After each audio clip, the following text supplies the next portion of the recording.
gentlemen, this is no time for summer soldiers and sunshine patriots. We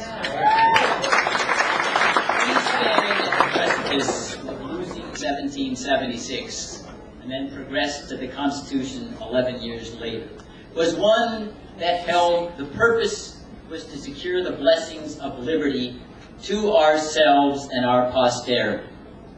Now those are the key phrases in deciding what our foreign policy ought to be. Now notice what that phrase does not say, which by the way is in the preamble to the Constitution. It does not say that the purpose of the United States is to send men and women abroad to secure the freedom of Afghanis, Zimbabweans, Bosnians, or otherwise. People may volunteer for that purpose. But the United States of America is built upon the idea that responsibility goes where authority comes from. And of course, in the United States, if you're a citizen, you pay taxes, you have obligations to the government, and there's reciprocal obligations the government owes to you. They have to be responsive to your will. That's what self-government is about. But we have no legal or no moral responsibility from those outside the United States of America. That's what's often forgotten.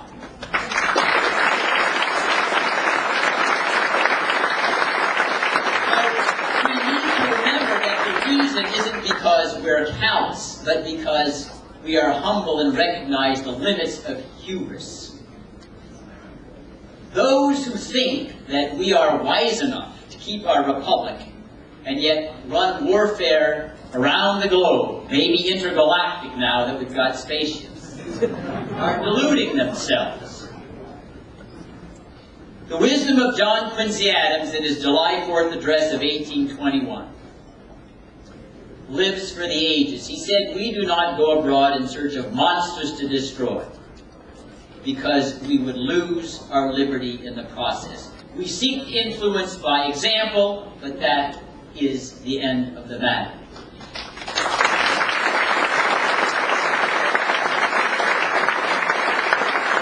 What happens when you're engaged in perpetual warfare to turn every country into what you think is a democracy is that you migrate all power inexorably to the president, to the executive. Because warfare demands secrecy, taxes, appointments, and the patriotism that comes from warfare. All of that belongs to the executive. And it is customary in wartime that liberty is sacrificed.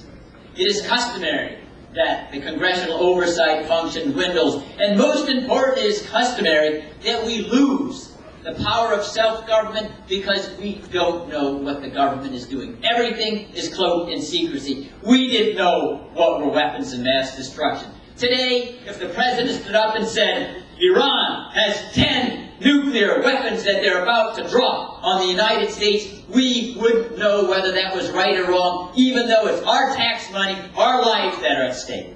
That, ladies and gentlemen, is not a republic, that is an empire.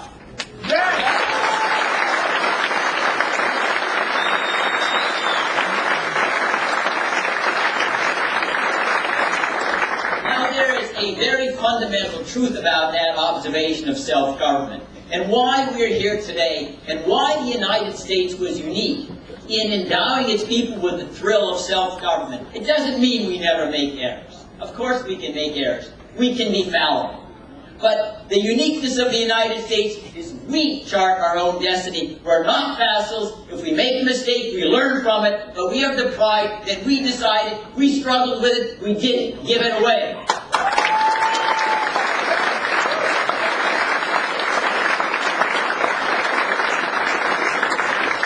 Now the other thing that a democracy understands, a republic appreciates, is that risk is essential to liberty. Risk is essential to liberty.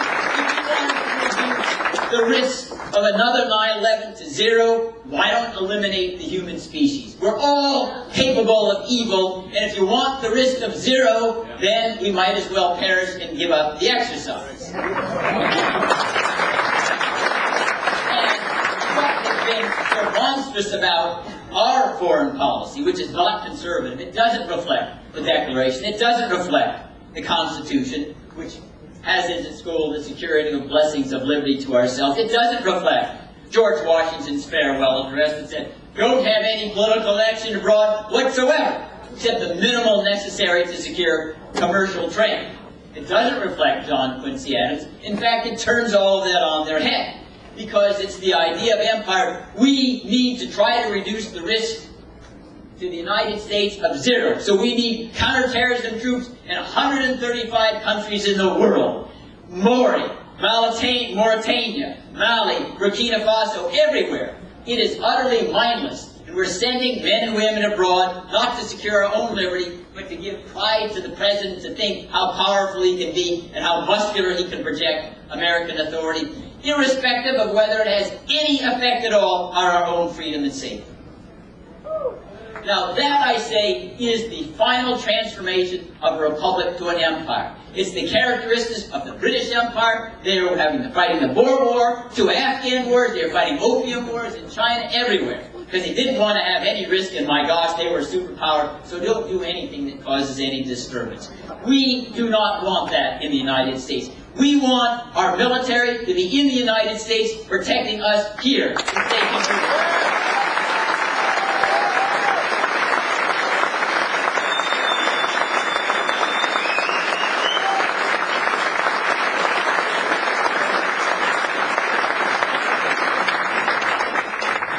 We want those resources devoted towards spy planes, anti-missile systems, defense.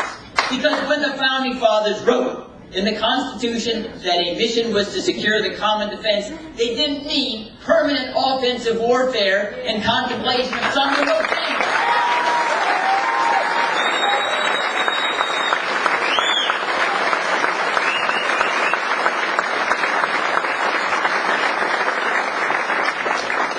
James Madison, the father of the Constitution, who said, permanent warfare is irreconcilable with freedom. They cannot coexist. And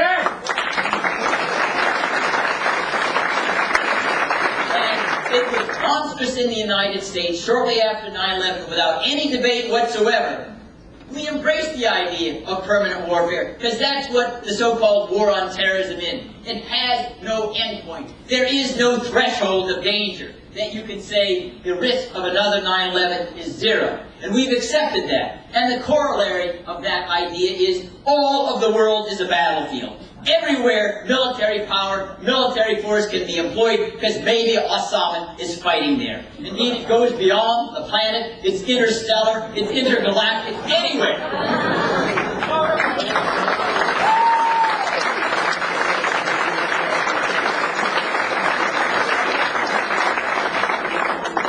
Now, there are a couple of delusions, I think, that have infected our foreign policy for long, long years, and certainly haunts us today. One is that we have some moral obligation to go around the world wherever we think evil and use military force and have our men and women die for other people's freedom. And I underscore, that is not the Constitution. People can volunteer. There is no right of this United States government to send anyone abroad unless it's a direct protection of the United States of America.